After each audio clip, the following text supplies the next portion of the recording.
திரு ராமமூர்த்தி, டெல்லியில் ஆட்சி அமைப்பதற்கு பாரதிய ஜனதா கட்சி தீவிரம் அப்படின்னு இன்றைக்கு பத்திரிகைகளில் வந்திருக்கக்கூடிய செய்திகளை பார்த்துருப்பீங்க. அதாவது கடந்த ஆண்டு டிசம்பர் மாதம் தேர்தல் நடந்தது. அதில் பாரதிய ஜனதா கட்சி தனிப்பெரும் கட்சியாக வந்தது. ஏறத்தாழ 31 எம்எல்ஏக்கள் வந்தாங்க, 70 பேர் இருக்கிற சட்டமன்றத்தில்.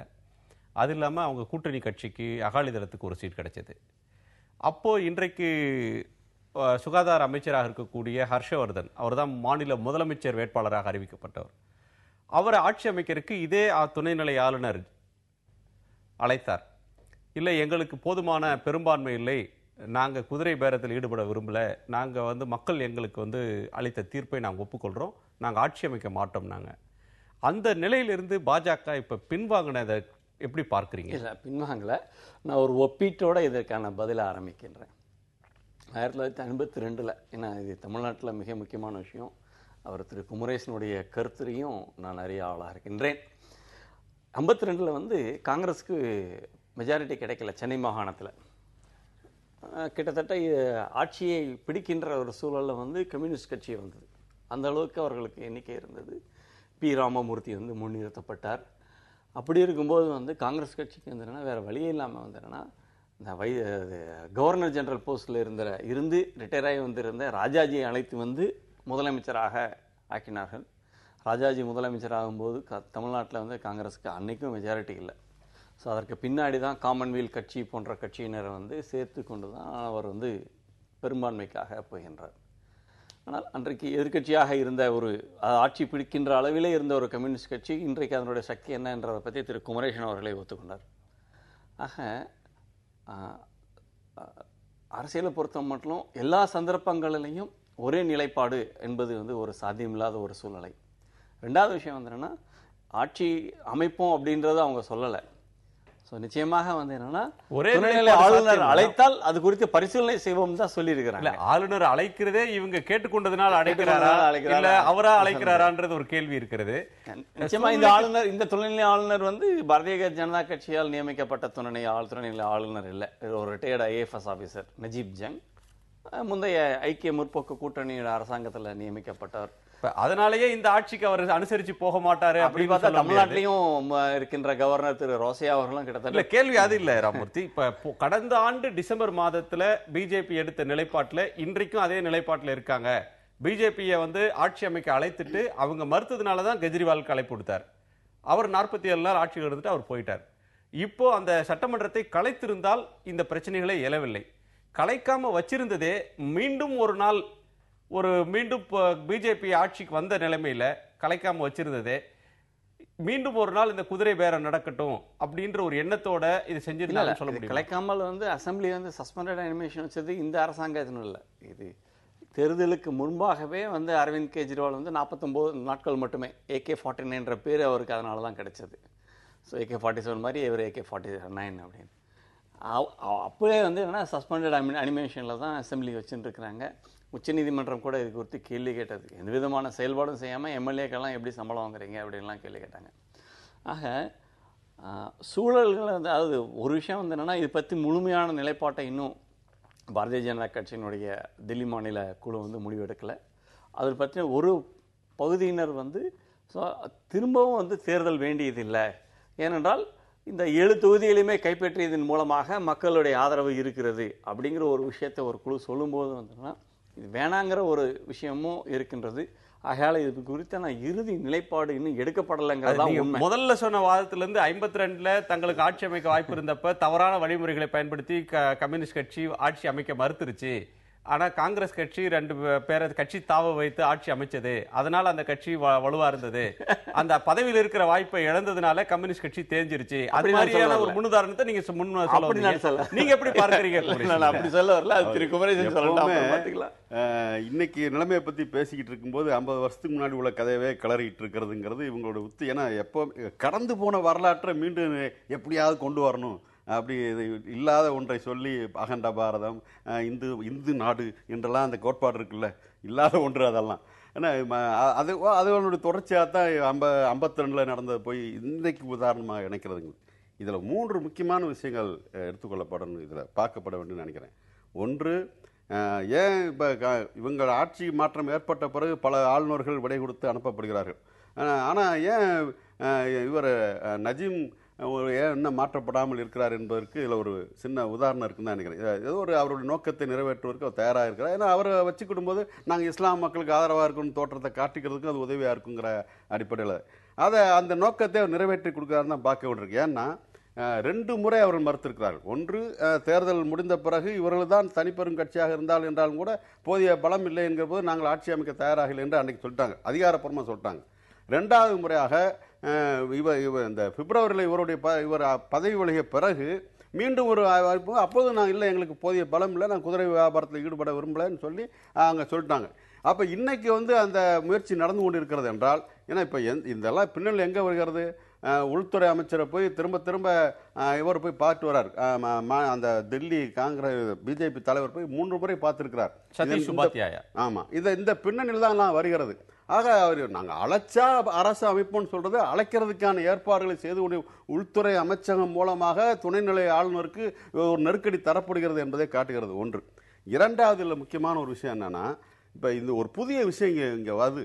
இப்போ இந்த மாதிரியான நிலைமைகள் ஏற்படுகிற போது துணைநிலை ஆளுநர் நினைத்தால் உறுப்பினர்களுக்கெல்லாம் ஒரு மெசேஜ் அனுப்பிட்டு ஒரு ரகசிய வாக்கெடுப்பு நடத்தி ஒரு அரசாங்கத்தை அமைச்சு ஒரு முதலமைச்சர் நியமிச்சுக்கலாம் அப்படின்னு ஏற்பாடுலாம் இருக்குது. ஆக தில்லிக்குன்னு ஒரு தனி சட்டம் இருக்கத்தானே அது காட்டுது. ஆக இப்போ ஏதோ இது தேவையா இல்லைங்கிறதுக்குள்ள இப்போ நான் போகலை. தில்லிக்குன்னு ஒரு சட்டம் இருக்குது, அதை இன்றைக்கி அவங்க பயன்படுத்திக் கொள்ள விரும்புகிறார்கள் என்றால், ஏன் காஷ்மீருக்குன்னு ஒரு சட்டம் இருக்கும்போது ஐயோன்னு கத்துறாங்க?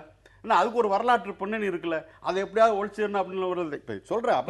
வேற ஒரு விவாதத்துக்கு போகும், வேற வாதத்துக்கு, அதனால தான் அதை நிறுத்திக்கிறேன் நான். ஆக இவர் தங்களுடைய தேவைக்கு ஏற்ப எந்த வாதங்களை வைப்பார்கள் என்பதுதான் இதுக்குள்ள இருக்கிறதுங்கிறத எந்த ஒரு விஷயமாவும் நம்ம அதையும் சேர்த்து மனசுல வைத்துக் கொள்ளுங்கிறதுக்காக சொல்ல வரேன். தில்லியில நஜீப் ஜங்கை தொடர்வதன் மூலமாக இஸ்லாமிய ஆதரவுன்றது அவர் குமரேசன் சொல்றாரு. அதாவது இஸ்லாமியருடைய ஆதரவு பாரதிய ஜனதா கட்சிக்கு இல்லாவிட்டால் உத்தரப்பிரதேசத்துல 73 சீட் இருக்க முடியாது. நஜீப் ஜங்குடைய அரசியல் செயல்பாட்டுக்கு வருவோம், அவரோட மதத்தை மறந்துடுவோம். அவருடைய அரசியல் செயல்பாட்டுக்கு வருவோம். சீட் வந்ததே இஸ்லாமியர் இருந்ததுனால தான் வந்ததுங்கிறத நான் இங்க சுட்டிக்காட்டுறேன். டெல்லி மாநில காங்கிரஸ் தலைவர், டெல்லி மாநில காங்கிரஸ் செய்தி தொடர்பாளர் முகேஷ் சர்மா சொல்லும்போது, துணைநிலை ஆளுநர் நஜீப் ஜங்குடைய அலுவலகம் தற்போது பாரதிய ஜனதா கட்சியினுடைய அலுவலகம் போல் உள்ளது. நஜீப் ஜங் மத்திய உள்துறை அமைச்சர் ராஜ்நாத் சிங்கின் உத்தரவை அப்படியே செயல்படுத்துவது போல உள்ளது, இதை பொறுத்துக் கொள்ள முடியாதுங்கிறார். இப்போ எழக்கூடிய அடிப்படையான கேள்வி, அன்றைக்கு பிஜேபிக்கு 31 எம்எல்ஏக்கள் இருந்தாங்க. இப்போ அடுத்து நடந்த நாடாளுமன்ற தேர்தலில் அதுல 3 பேர் போட்டியிட்டு எம்பிக்களாக தேர்தல் ஆயிட்டாங்க. ஒருத்தர் மந்திரியாவும் ஆயிட்டாரு, ஹர்ஷவர்தன் அமைச்சர் ஆயிட்டார். இப்போ 31 பேர் இருக்கும்போது இல்ல எங்களுக்கு பெரும்பான்மை இல்ல, நாங்க மக்கள் எங்களுக்கு தீர்ப்பளிக்கல, நாங்க எதிர்கட்சி வரிசையில உட்கார்றோம்னு சொன்னவங்க அந்த 31 28ஆக குறைந்த பிறகு இன்றைக்கு எந்த எம்எல்ஏவும் தேர்தலை சந்திக்க விரும்பல அப்படின்னு அந்த பிஜேபியோட மாநில தலைவர் சதீஷ் உபாத்யாய் சொல்றதை எப்படி புரிஞ்சுக்கிறது? இல்ல அது ஒரு சந்தர்ப்பவாத நிலைப்பாடா இல்லையா? இல்ல நான் நிச்சயமாக சொல்லுகின்றேன். இன்னும் கூட அவர்கள் என்னன்னா அரசாங்கத்தை அமைப்போம் என்ற முடிவு இன்னும் கூட எட்டப்படவில்லை. இது பற்றின ஒரு விவாதம் கட்சிக்குள்ள போயிட்டு இருக்குங்கிறத நான் ஒத்துக்கின்றேன். அதே சமயத்தில் நிச்சயமாக அந்த ஒரு மைனாரிட்டி கவர்மெண்ட் அரசமைப்பது அப்படிங்கிறது என்னன்னா, அது நீங்கள் சொல்லுகின்ற குற்றச்சாட்டுகளுக்கு இடமளிக்கும் அப்படிங்கிற ஒரு விஷயமும் அதே விவாதத்தில் ஒரு பங்காக இருக்கின்றது. ஸோ தில்லி பிரதேசத்திலேயே ஒரு பகுதியினர் இது வேண்டாம், அசம்பிளியை டிசால்வ் பண்ணிட்டு எலெக்ஷனை ஃபேஸ் பண்ணால் மெஜாரிட்டி நமக்கு கிடைச்சிரும் அப்படிங்கிற ஒரு சிந்தனை இருக்கின்றது. ஆக 2 சிந்தனைகளும் ஓடிக்கொண்டிருக்கிறது. 2வது சிந்தனை ஏன் வந்ததுன்றதுதான் கேள்வி. முதல் சிந்தனை ஆரம்பத்திலே தான் இருக்கிறது. அதாவது 49 நாள் அவர் பதவியிலிருந்து கெஜ்ரிவால் போன பிறகு நாங்கள் மீண்டும் ஆட்சி அமைக்க மாட்டோம், ஒரு வாரத்தில் இப்ப தேர்தல் நடத்தினாலும் நாங்க தயாரா இருக்கோம், நாங்க இது போன டிசம்பர்லயே சொன்னோம், இப்ப எந்த நிமிடத்திலும் தேர்தலுக்கு தயார் அப்படின்னு ஹர்ஷவர்தன் சொல்றாங்க. தேர்தலுக்கு தயாராக இருக்கிறது அதையும் நடத்த வேண்டியதானே, ஏன் தேர்தல் நடத்துறது மறுக்கிறாங்க? இப்ப துணைநிலை ஆளுநர்கிட்ட இப்ப கெஜ்ரிவால் போய் நீங்க கலைச்சிட்டு தேர்தல் நடத்துங்கன்னு சொல்றாரு. பிஜேபி அப்படி ஒரு ஓப்பன் ஸ்டேட்மெண்ட் கூட விடலையே தேர்தல் நடத்துங்கன்னு சொல்லி, ஏன் விடல அப்படிங்கலாம் இருக்கு. நான் இன்னொன்னு இப்போ இந்த அதில் கூட இவர் சொன்னார்ல, மாற்று கருத்து அதில் இருக்குது, அதில் ஓடிக்கிட்டு இருக்குன்னா சொன்னார்ல, அதில் என்ன கருத்து வந்திருக்கிறது என்றால், இது சரியாக இருக்காதுங்கிற அர்த்தத்தை கூட சொல்லலை. ஒருவேளை தேர்ந்தெடுக்கப்பட்ட பிறகு சட்டமன்றத்தில் நம்முடைய பெரும்பான்மை நிரூபிக்க முடியாத நிலைமை ஏற்படும் என்றால் அது பிரதமர் நரேந்திர மோடி அவர்களுக்கும் பாரதிய ஜனதா கட்சிக்கும் அவமானமாகிவிடும். எனவே அதை நம்ம கவனமாக கையில் சொல்றாங்க. ஆக இவங்களுக்கு ஏற்படுகிற அவமானத்தை பற்றி தான் கவலைப்படுகிறார்கள் தவிர அரசியல் அறநெறியை பற்றி இவர்கள் கவலைப்படவில்லைன்னு தான் தெரியுது. ஏன்னா அதிகார நெறி என்று வந்து விட்டால் அறநெறி என்பதெல்லாம் பின்னுக்கு தள்ளப்படும் என்பதற்கு இது ஒரு நல்ல உதாரணம். ஆனால் இல்லை, நான் வேற ஒரு விஷயம் சொல்ற நண்பர் சொன்னார்னா எனக்கு மகிழ்ச்சி அடைவேன். இதில் மற்ற சட்ட நுணுக்கங்கப்படி சரியாக இருக்கான்னு கூட இருக்கட்டும். ஆனால் இதில் அடிப்படையில் மக்கள் அவமதிக்கப்படுறாங்க சார். அங்கே தேர்ந்தெடுக்கப்பட்ட மக்கள் இருக்காங்கல்ல, அவங்களுடைய உணர்வுகள் மதிக்கப்படுகிறது, அவங்களுடைய எதிர்பார்ப்புகள் அங்கே நிராகரிக்கப்படுகிறது. தேர்தலில் போய் அந்த பட்டனை அமுக்கினதோடு அவங்களுக்கு எந்த அதிகாரம் கிடையாது. ஆனால் நம்ம கவர்ச்சியாக சொல்லுவோம், ஜனநாயகத்தில் மக்கள் தான் எசமானார்கள் பயங்கரமான வார்த்தையெல்லாம் பேசுவோம். ஆனால் அவர்கள் இந்த பட்டனை அமுக்கினதுக்கு அப்புறம் அவர்கள் எதுவும் செய்ய முடியாது. அங்கே இருப்பவர்கள் அவர்களுக்குள் பேரம் பேசிக்கொண்டு என்ன வேணுமாலும் செய்வார்கள். அந்த குதிரை பேரம்லாம் கூட நடக்கும். குதிரை பேரம் கூட நடக்காது. அது தமிழ்நாட்டில் வந்து குதிரை பேரம் கிடையாது, இங்கே மாற்றுத்தாவணி தான். துண்டு போட்டுக்கிட்டு ரகசியமாக நடத்துகிற பேரம் அதெல்லாம். அப்படி இந்த மக்கள் முன்னால் துண்டு போட்டு மறைக்கப்பட்டு உள்ள வேற பேரங்கள் நடக்கும். அது மக்களுக்கு செய்யப்படுகிற மிகப்பெரிய அவமானம், ஜனநாயக அவமானம். இதை எதிர்த்து தான் மக்கள் கொந்தளிக்க. வேற ஒரு தேர்தல் நடத்தணும், அதில் அவங்க பெரும்பான்மையோடு வருவாங்கன்னா வரட்டும், நம்ம அதை மறுக்க போறது இல்லை. ஏற்கனவே அளிக்கப்பட்ட தீர்ப்பு என்பது நீங்க அதில் உட்காரக்கூடாதுங்கிறது தான். இல்லை ஏற்கனவே அரசாங்கமாக இருந்தது வந்து காங்கிரஸ் கட்சி. குமரேசனுக்கு ஒரு விஷயத்தை நான் ஞாபகப்படுத்த விரும்புகின்றேன். ஸோ ஃபேக்ட்ஸ், பொருண்மைகள் அங்கே தான் இருக்கின்றது. ஏற்கனவே காங்கிரஸ் கட்சி தான் ஆட்சியில் இருந்தது 3 முறை 15 வருடங்களாக. ஷீலா தீட்சித் தேவங்கனா அவரே தோல்வியுற்று தான் வந்தது. ஆனால் இதே ஆம் ஆத்மிக்கு மெஜாரிட்டி கிடைக்கல. காங்கிரஸ் கட்சி அதாவது மக்களால் ஆட்சியிலிருந்து நீங்கள் ஆட்சியில் இருக்க வேணாம் என்று சொல்லப்பட்ட இதே காங்கிரஸ் கட்சியினுடைய பின்னணி ஆதரவோட தான் வந்து ஆம் ஆத்மியினுடைய அந்த அரவிந்த் கெஜ்ரிவாலுடைய 49 நாள் அரசாங்கம் நடந்தது. அதற்கு குமரேசன் அவர்கள் இவ்வளவு ஆட்சேபனை தெரிவிச்சாராங்கிறது எனக்கு தெரியல. இப்போ 15 ஆண்டு அவருடைய அரசியல் விமர்சனம் வந்து என்னன்னா பாரதிய ஜனதா கட்சியை நோக்கி மட்டும்தான் இருக்கின்றது. அதாவது ஆட்சியில் இருந்து தூக்கி எறியப்பட்ட ஒரு காங்கிரசினுடைய பின்புலத்துடன் ஆம் ஆத்மி எப்படி ஆட்சிக்கு வந்தது அப்படிங்கிற பத்தி அவர் விமர்சனமே செய்யல.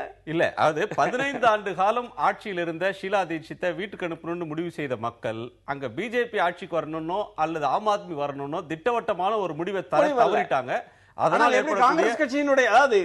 ஏற்படக்கூடிய குழப்பத்தை இப்ப பிஜேபி தனக்கு சாதகமாக மாற்ற முயற்சிக்குதோ அப்படின்ற கேள்வி எழுது நாம் தொடர்ந்து விவாதிக்கலாம் ஒரு சிறிய இடைவேளைக்கு பிறகு.